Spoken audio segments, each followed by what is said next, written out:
오늘은 지난주에서 13장 말씀을 살펴보려고 합니다. 지난주 12장에는 이제 아브라함이 가나안 땅에 정착해 있다가 기근이 들어서 애굽으로 내려가게 되죠. 그는 잠깐 거주할 목적으로 내려갔지만 실상은 그러지 않았어요.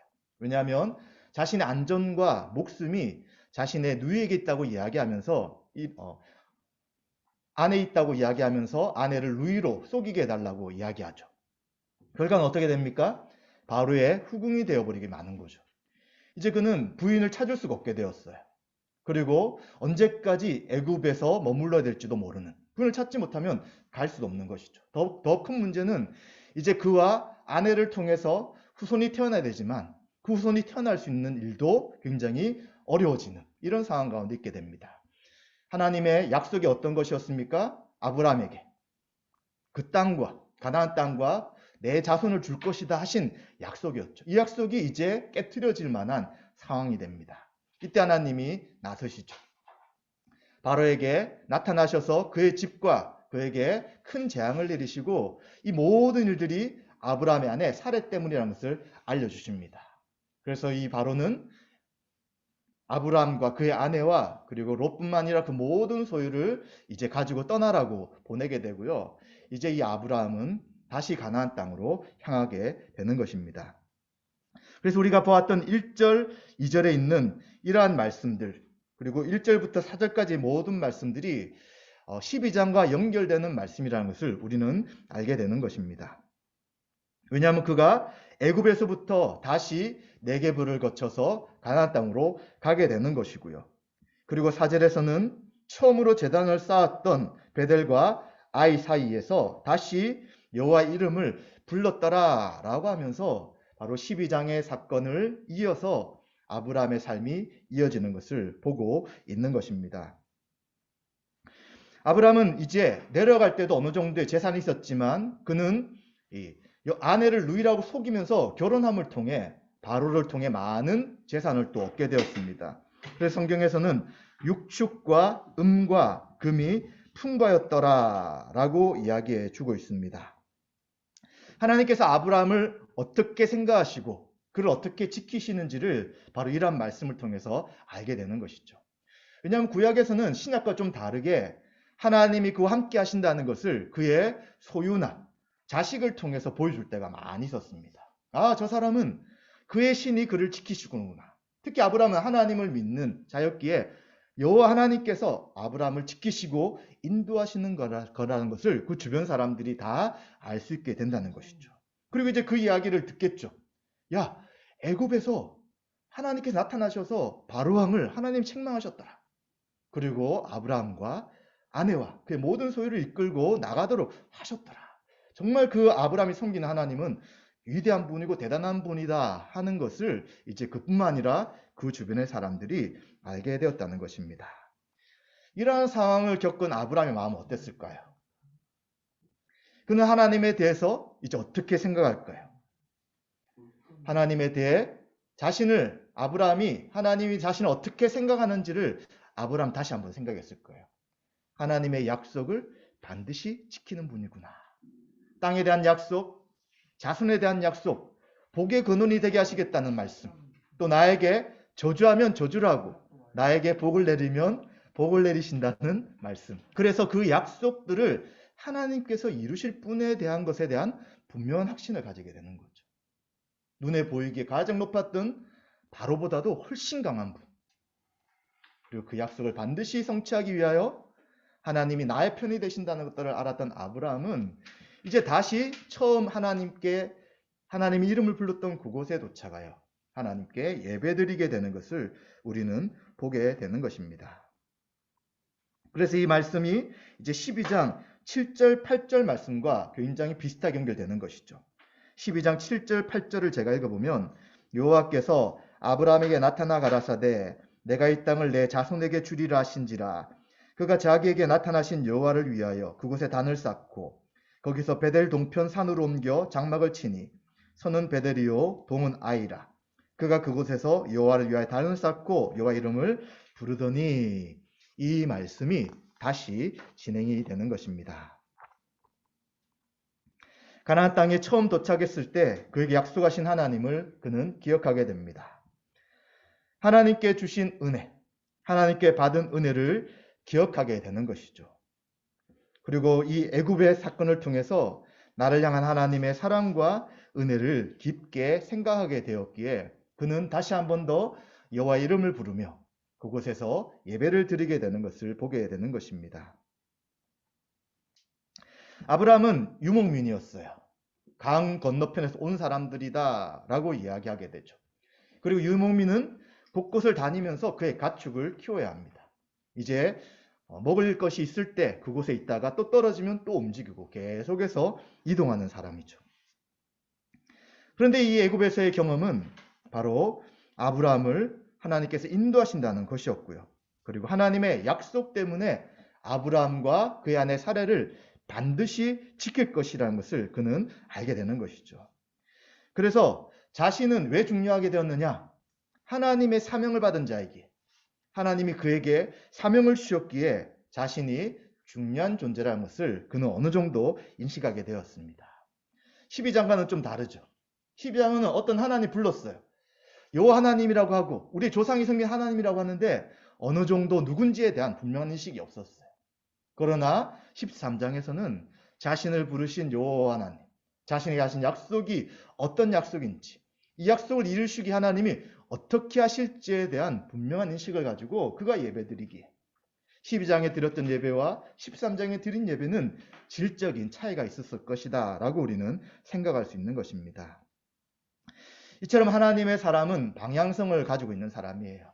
그냥 될 대로,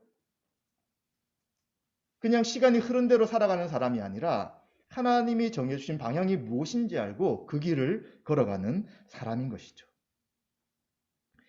그러기에 하나님의 사랑을 받은 우리 한 사람 한 사람인 성도들은 하나님이 부르신 자리로 돌아가게 되는 것입니다. 그 자리가 어디입니까? 바로 예배드리는 장소인 것이죠. 예배드리는 삶인 것이죠. 하나님 우리를 사랑하시고 우리를 부르셔서 예배자로 인도하셨기에 우리의 삶의 가장 중요한 것은 하나님 앞에 예배드리는 것입니다. 그래서 우리가 오늘도 예배드릴 때 우리가 어떻게 예배를 드립니까? 우리를 구원하시고 우리에게 사명을 주시고 우리를 지금껏 부하신 그 하나님의 은혜를 감사하여 우리는 이 자리에 나와 예배드리게 되는 것이죠. 그리고 뿐만 아닙니다. 우리는 또다시 우리의 삶으로 돌아가게 되죠. 우리 일상으로 돌아가서 우리 일상 속에서도 하나님이 우리를 부르신 사명이 있기에 우린 그곳에서도 예배자로 삶을 예배로 드리게 되는 것이 바로 성도의 삶인 것입니다. 이처럼 우리는 예배를 잘 드리기 위해 하나님의 부르심의 사명과 목적이 무엇인지를 잘 알기 위해 바로 말씀이 필요한 것이죠. 그냥 꿈이나 환상이 아니라 우리에게 분명하게 약속하신 기록된 이 말씀을 통해서 우린 다시 하나님을 만나는 자리로 나가게 되는 것입니다. 말씀을 통해서 우리를 어떤 사명으로 부르셨는지 또 우리에게 하시는 그 하나님의 뜻이 무엇인지를 우린 늘 알게 되기 때문에 우리의 삶 가운데 이 말씀이 너무나도 중요한 것입니다. 그리고 이 말씀이 얼마나 중요한지 요한복음 1장 1절에 보시면 예수님이 태초에 말씀으로 계셨다고 이야기하시죠. 그리고 이 말씀이 하나님과 함께 계셨으니 이 말씀이 곧 하나님이시다라고 말씀하시면서 말씀 대신 예수님에 대한 말씀도 하고 있는 것입니다. 그렇기 때문에 인격적인 하나님은 우리를 어떻게 만나시느냐?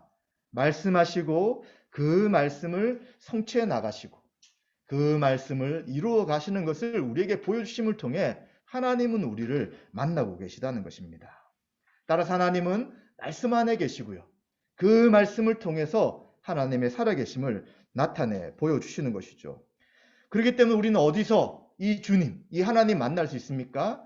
바로 말씀을 통해서 말씀 안에서 주님을 만나게 되는 것이죠. 그리고 이러한 주님을 말씀 안에서 만날 때에 우리는 성경을 배우기를 더 기뻐하고요. 말씀을 공부하는 것이 우리 가운데 가장 큰 그러한 기쁨과 즐거움이 될 수 있다는 것입니다. 이제 이렇게 예배를 드리며 다시 가나안 땅에 도착했는데 아브라함 일행 가운데 문제가 생기는 것입니다. 어떤 문제가 생깁니까? 아브라함뿐만 아니라 롯도 나올 때 소유가 훨씬 많아졌어요. 땅은 한정돼 있는데 소유가 많아지니까 함께 땅에 머물 수 없게 되는 문제가 생기는 것입니다. 그리고 더 큰 문제는 7절에 있는 것처럼 가나안 사람과 브리스 사람도 그 땅에 거주하고 있었다라고 이야기하는 거예요. 이미 아브라함이 가나안 땅에 오기 전에 가나안 사람이 살고 있었어요. 그들이 좋은 지역은 다 차지하고 있었어요. 그 나머지 지역에 아브라함과 롯이 지금 가축을 키우고 있는데 이제 이들의 소유가 많아지니까 그 가축을 키우는 종들 가운데 이제 문제가 생기는 거죠. 야, 내가 먼저 왔는데 너 왜 오느냐? 가라 라고 하면서 아브라함과 롯은 싸우려고 하지 않지만 가축을 키우는 사람들 가운데 계속해서 충돌이 생기는 것입니다. 이제 아브라함은 이 어려움을 극복해 나가야 합니다. 근데 이게 어떻게 보면 12장과 굉장히 비슷해요. 12장에서도 문제가 가나안 땅이 기근이 심하게 들어서 그 땅에 살 수 없기 때문에 그는 어떻게 합니까?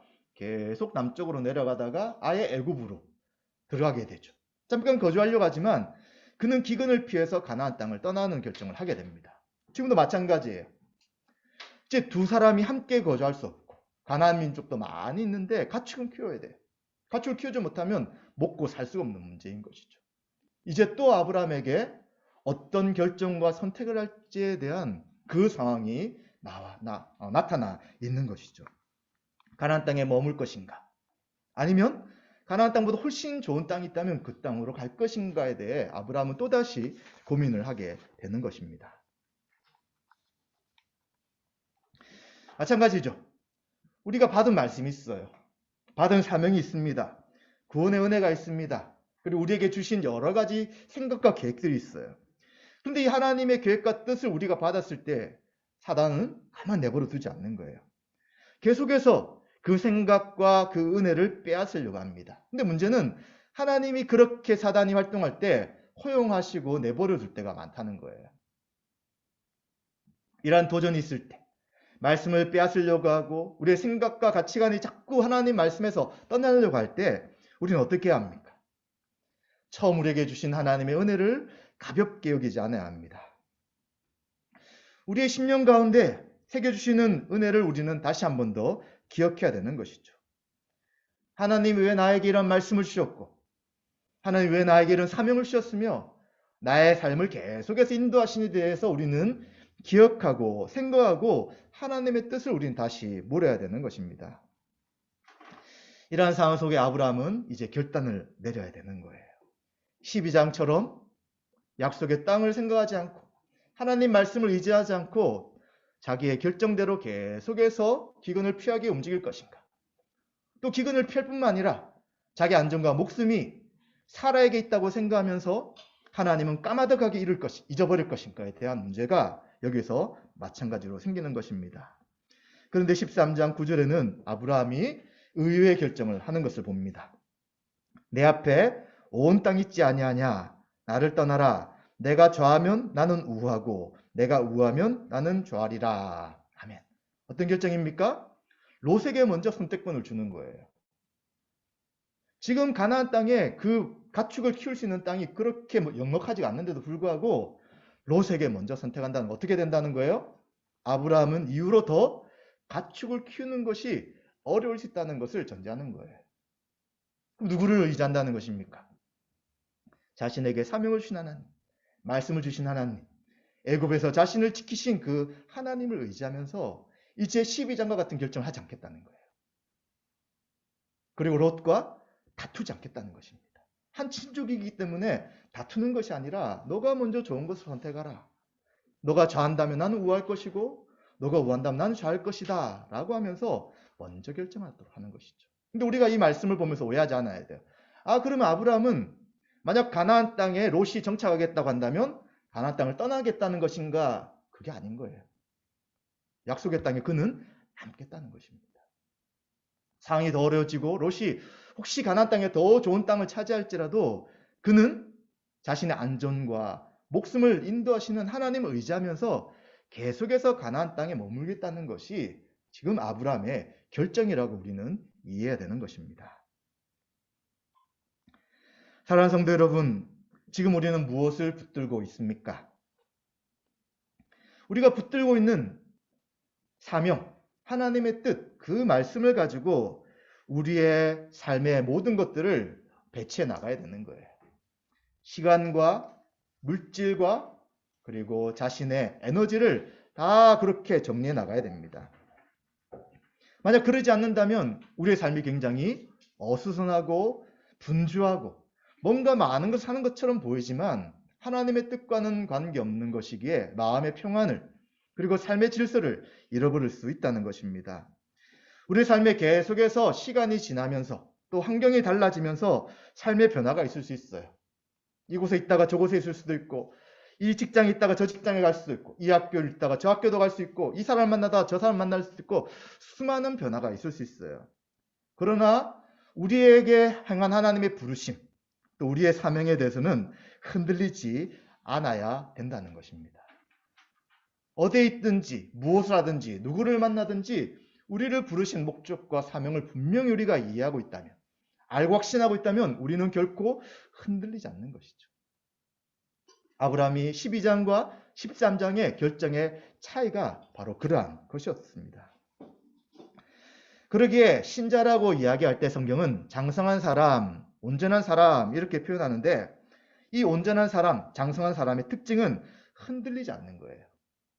에베소 4장 13절 14절에 보시면 우리가 다 하나님의 아들을 믿는 것과 아는 일에 하나가 되어 온전한 사람을 이루어 그리스도의 장성한 분량이 충만한 데까지 이르리니 이는 우리가 이제부터 어린아이가 되지 아니하여 사람의 괴술과 간사한 유혹에 빠져 모든 교훈의 풍조에 밀려 요동치 않게 하려 함이라. 아멘. 이렇게 에베소에서 말씀하고 있는 것입니다. 만약 우리가 신자임에도 불구하고 계속해서 흔들린다면 이 사람을 만날 때 이곳에 있을 때 이러한 일을 할 때 우리가 계속해서 흔들린다면 우리는 중심이 없는 사람일 수도 있는 거예요.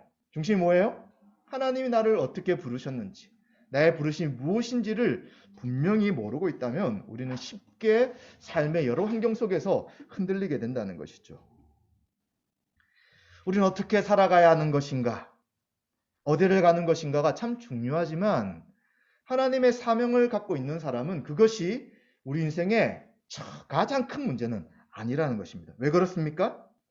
하나님이 어떤 상황 속에서 어떤 환경 속에서도 우리와 함께 하시고 인도하시기 때문에 우리는 두려워하거나 낙담하거나 흔들릴 필요가 없다는 것입니다. 그렇기 때문에 우리는 지금 이 청년의 때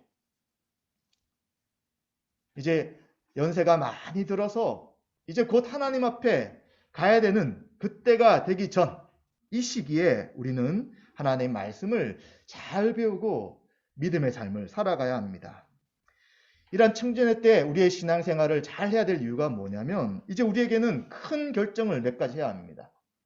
첫 번째는 직장에 대한 결정을 해야 되는 것이죠. 우리 이제 부모님에게 독립하여서 우리가 돈을 벌어 이제 우리의 삶을 살아가는 직장 생활을 하게 됩니다. 그래서 어떤 직장을 갈 것인가, 어떤 길을 선택할 것인가 라고 할 때 이것은 굉장히 중요한 문제죠. 만약 이 직장에 대한 문제를 인간적 방식, 세상에서 이야기하는 것으로 결정하게 된다면 우리는 계속해서 직장생활 가운데 하나님의 사명과 관계없는 삶을 살아갈 수 있다는 것입니다. 또 한 가지는 이제 우리는 가정을 꾸릴 가능성이 많은 것이죠. 결혼을 하지 않는 분도 있을 수 있지만 또 결혼하시는 분들은 가정을 꾸리게 되는 것입니다. 그런데 직장이라는 것은 자신이 들어갔다가 또 바꿀 수도 있죠. 그런데 이 가정의 문제는 한번 결정하게 되면 굉장히 바꾸기가 어려운 거예요. 또 다른 결정을 할 수는 있지만 그 가정 가운데 일어나는 수많은 일들에 대해 굉장히 힘들고 어려운 것이 가정을 세우는 것이라는 것을 우리는 알게 되는 것입니다. 그렇기 때문에 우리 앞에 놓여져 있는 이 중요한 문제들, 이것뿐만 아니라 또 다른 문제들도 있잖아요. 이것을 어떻게 결정해야겠습니까? 우리는 말씀에 충만하게 말씀을 의지하며 살아갈 때 이러한 문제들을 믿음으로 결정할 수 있는 것이죠. 그러나 만약 말씀도 잘 모르고 하나님의 뜻도 모르고 하나님 자신을 부른 사명도 무엇인지 모른다면 우린 자충우돌하면서 우리의 미래를 계속해서 결정해 나갈 때에 참 많은 시행착오와 어려움을 겪을 수 있다는 것이죠. 그런데 문제는 당시 선택을 할 때는 그 선택 결과를 알 수가 없어요. 미래에 많은 시간이 지난 다음에 내가 이것을 잘 결정했는지 잘 결정을 못했는지가 나타나기 때문에 우리는 이 선택을 하는 것이 참 고민이 되고 어렵고 쉽지 않다는 것입니다. 그러나 다시 한번 말씀드리지만 하나님의 부르심이 무엇인지 또 나에게 주신 사명이 무엇인지를 우리가 잘 이해하고 있다면 또 그것을 중심으로 우리가 우리 앞에 있는 것들을 결정해 나간다면 우리는 잘 선택할 수 있습니다. 왜냐하면 하나님은 우리 함께 하셔서 모든 우리의 결정들에 대해 혹시 잘못된 결정일지라도 선하게 인도하셔서 우리를 바꾸는 분이신 것을 우리는 확신하기 때문인 것이죠. 하나님은 주의 나라를 위하여 우리가 결정하고 선택한 것들에 대해 하나님이 반드시 이루어 주시는 것입니다. 하나님은 우리의 선택이 비록 최선이 아니었을지라도 차선이나 그 밑에 선택이었을지라도 하나님은 이 선택을 온전한 선택으로 인도하시고 우리를 이끌어 주십니다. 그렇기 때문에 우리가 무엇인가 선택할 때 미묘한 것도 있잖아요. 이것을 하면 이게 안 되고 저걸 하면 저걸 안 되고 이러한 것에 많은 생각을 들이기보다는 정말 내가 이 결정한 것이 하나님의 인도하심 그리고 사명 가운데 결정하는 것이냐 하는 것을 잘 살피신다면 이 사소한 문제들이 우리의 인생을 하나님과 멀어지게 하거나 우리의 인생을 하나님의 뜻이 아닌 불순종의 길로 가지 않는다는 확신을 가지고 여러분들이 결정하시면 된다는 것입니다. 이처럼 아브라함은 이러한 하나님이 자신을 왜 부르셨는지 그리고 하나님이 어떤 분이신지를 분명히 알고 13장에서는 선택권 롯에게 먼저 주게 되면서 이제 이 결정을 하게 되는 것이죠. 그런 문제는 롯은 어떻냐는 거예요. 사실 나이도 더 많고 거의 아버지같이 롯을 키웠던 사람이 아브라함이잖아요. 아브라함이 먼저 그에게 이 중요한 결정권을 준다는 것은 그를 굉장히 존중하고 아낀다는 거예요. 한편 얼마나 마음에 죄성이 생기겠어요. 에이 삼촌 그냥 당신이 먼저 선택하십시오 라고 할 수 있지만 롯은 그 선택을 받아들여요. 그런데 그가 보는 것은 좀 아브라함과 달랐습니다. 눈을 들어 보았어요. 어디가 좋은가 라고 보니까 이제 물이 굉장히 많은 곳이 보게 됩니다. 바로 요단강 동쪽편에 있는 곳이었죠. 가축을 키우기 위해서는 물이 중요하잖아요. 물이 있을 때 목축도 할 수 있고 또 그곳에 살 수 있기 때문에 물이 있는 곳을 찾다 보니까 그곳이 바로 소알과 같은 결국 그가 가는 이 소돔 같은 곳이라고 성경은 이야기해 주고 있습니다. 롯은 그 땅을 보았을 때 여호와의 동산 같았다라고 이야기합니다. 그가 여호와 동산 본 적은 없겠죠. 그러나 듣기로 모든 물의 근원이 있고 먹을 것이 훨씬 많고 아름다운 곳이 여호와의 동산이다 생각했던 것 같아요. 그리고 또 한 가지의 관점은 애굽 땅과 같았더라라고 하는 거예요. 근데 애굽의 일을 경험했어요. 풍요롭고 부족함이 없고 그리고 목축하고 돌아다니는 것이 아니라 도시가 형성되어 있는 이 애굽 땅과 같은 곳이 바로 요단 동편이라는 것을 그는 보게 되는 것입니다. 그런데 성경의 저자는 뭐라고 이야기하냐면 13절에 소돔 사람은 여호와 앞에 악하며 큰 죄인이었더라. 그리고 10절 끝부분에 여호와께 소돔과 고모라를 멸하시기 전이었으므로 하나님 앞에 그곳의 땅은 악하다고 그곳의 사람들은 악하다고 이야기하시고 심판이 곧 있을 땅인 것에 대해 성경 저자는 이야기해 주면서 무엇을 이야기합니까? 롯의 관점이 롯의 선택이 잘못되었다 하는 것을 지금 말해주고 있는 것입니다. 왜 그렇습니까? 롯은 자신이 바라보고자 하는 것이 하나님의 관점과는 상관없는 것이었습니다. 자기가 보기 원하는 곳으로 눈을 돌렸던 것이죠. 계속해서 본다는 것을 지금 10절부터 13절까지 반복해주고 있는데 왜 그러냐면 사람은 보는 것대로 움직이기 때문인 것입니다. 눈으로 보는 것이 굉장히 객관적이다. 나에게 객관성을 준다라고 말할 수 있지만 객관적이지 않아요. 주관적인 거죠. 내가 좋은 것, 내가 경험한 애국 같은 것 이런 것이기에 내가 보는 모든 것이 하나님이 기뻐하시는 객관적인 것이 아니라 굉장히 자기중심적인 주관적일 수 있다는 것을 이 롯은 제대로 이해하지 못하였습니다. 롯은 어떻게 합니까? 아브라함에게 하신 하나님의 약속을 그는 신뢰하지 않아요. 저거는 우리 아브라함에게만 하신 약속이겠지. 그리고 하나님의 살아계셔서 그를 인도하셨다는 그 애굽에서의 경험도 그에게는 중요한 경험이 아닌 거예요. 그냥 그렇게 하셨겠지. 아니면 우연이었겠지 정도로 그는 너무 쉽게 생각하는 것입니다. 만약 하나님의 약속과 애굽에 나타나신 그 하나님의 위대하심을 생각했다면 롯은 어떻게 합니까? 이렇게 땅이 좁고 힘들지만 그러나 제가 어떻게 떠나겠습니까? 저는 함께 이 땅에 머물면서 힘들지만 같이 살아갈 거예요. 라고 하면서 어떻게 하든지 이 가나안 땅에서 함께 살 것에 대한 고민을 했을 거예요. 그런데 그는 이러한 고민은 전혀 없었던 거예요. 잘 됐다. 눈에 보이기 좋은 땅으로 떠나서 행복하게 살아야지 하고 그는 떠나게 되는 것입니다. 마찬가지입니다. 하나님의 은혜를 경험할 수도 있고 하나님 누구신지를 볼 수 있지만 우리의 선택이 만약 하나님의 말씀과 하나님의 사명과 관계없는 것이라면 우리는 신자라고 할지라도 하나님 기뻐하지 않는 자기 눈에 옳고 좋게 보이는 것을 결정하며 나갈 수 있다는 것에 대해 우리는 경계해야 되는 것입니다. 신자는 무엇을 통해 결정해야 합니까? 하나님이 누구신가? 하나님 어떻게 말씀하시는가? 하나님의 뜻이 어떻게 되는가를 통하여 선택하는 것이 객관적 선택이에요. 이것은 다른 사람이 봤을 때 참 어리석다.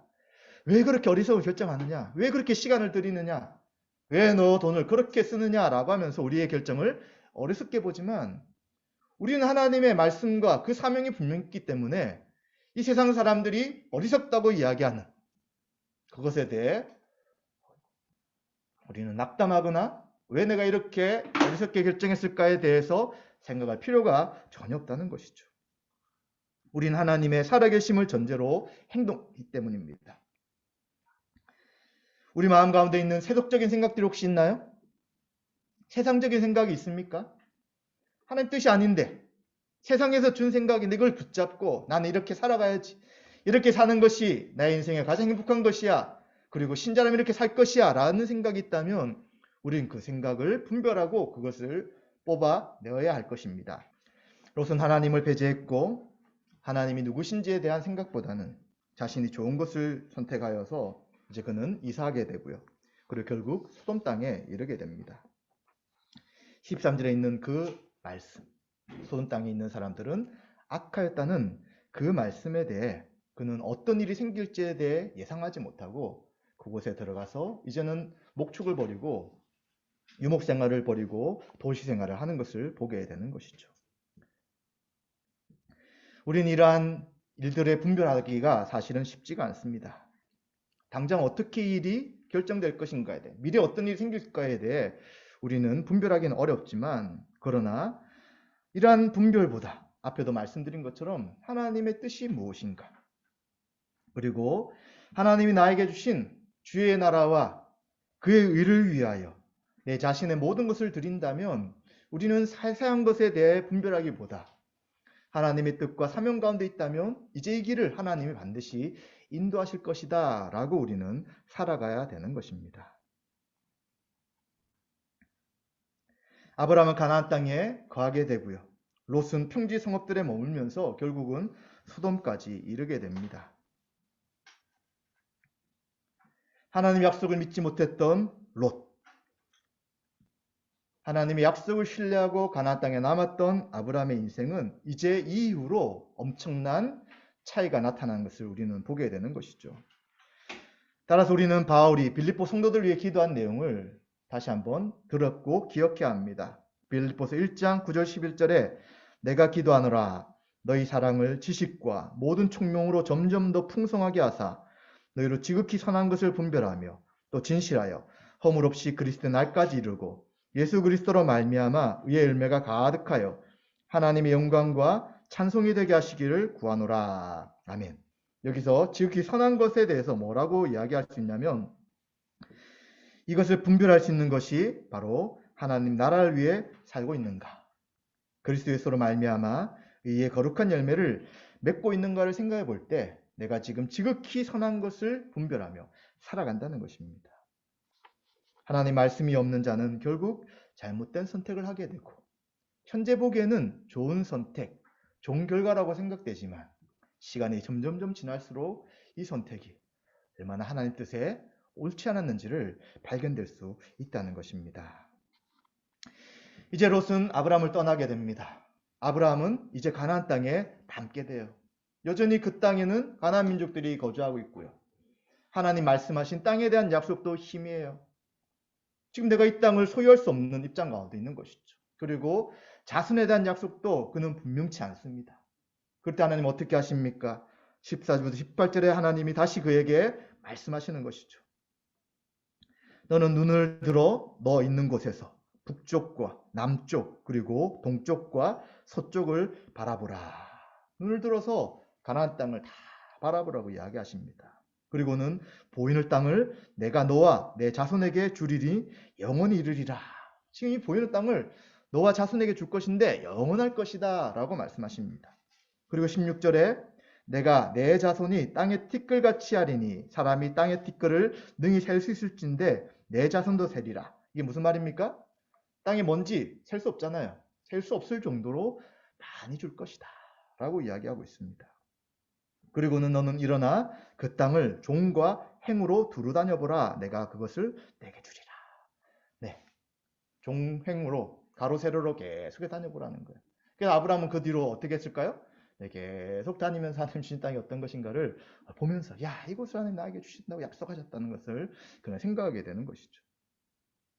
이러면서 아브라함은 장막을 옮겨서 헤브론에 있는 마므레 상술의 숲으로 이르러 거주하면서 거기서 여호와 이름을 부르며 제단을 쌓고 예배를 드리는 삶을 살았다라고 이야기해 주는 것입니다. 아브라함은 자신이 생각할 수 없었던 거대한 꿈을 꾸게 되었어요. 하나님 나라의 백성으로 이제 그 시초가 되는 자가 아브라함인 거예요. 그리고 하나님 나라의 통치가 이 가나안 땅에 이루어질 것에 대해서 알려주시는 것이죠.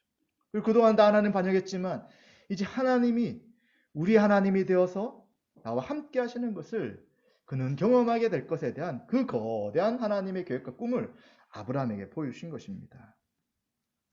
이러한 꿈을 가진 아브라함은 하나님을 찬양하며 예배하게 되는 것이죠. 하나님이 주신 비전을 발견할 때 이 사람은 일어날 수 있고 그리고 그 길 따라 살아갈 수 있게 되는 것입니다. 바로 그러한 자가 아브라함이었습니다. 우리도 어떠합니까? 우리도 하나님께 주신 비전과 꿈을 보아야 합니다. 이 비전과 꿈은 그냥 자신이 큰일을 하겠다는 것이 아니라 하나님이 우리에게 하시고자 하는 그 구원의 계획을 우리가 보는 것이 하나님의 꿈인 거예요. 우리가 처음 시작할 때 찬양 부르는 비전이 그런 거잖아요. 어떤 비전입니까? 내가 교회를 100교회를 세우겠다. 1000명을 전도하겠다. 내가 수십억을 헌금하겠다. 그런 비전이 아니라 하나님을 아는 자들이 하나님을 예배하며 그 모든 세상에게 돌아오는 이런 하나님의 구원의 계획을 우리는 비전이라고 할 수 있는 것입니다. 그런데 이런 큰 비전을 우리가 보더라도 우리는 어떻게 해야 합니까? 실제로는 그 한 군데 자그마한 것만 하는 거예요. 우리는 대한민국, 세종시, 아니면 청주, 그리고 우리가 속한 곳에서 우리의 작은 일만 하는 것이죠.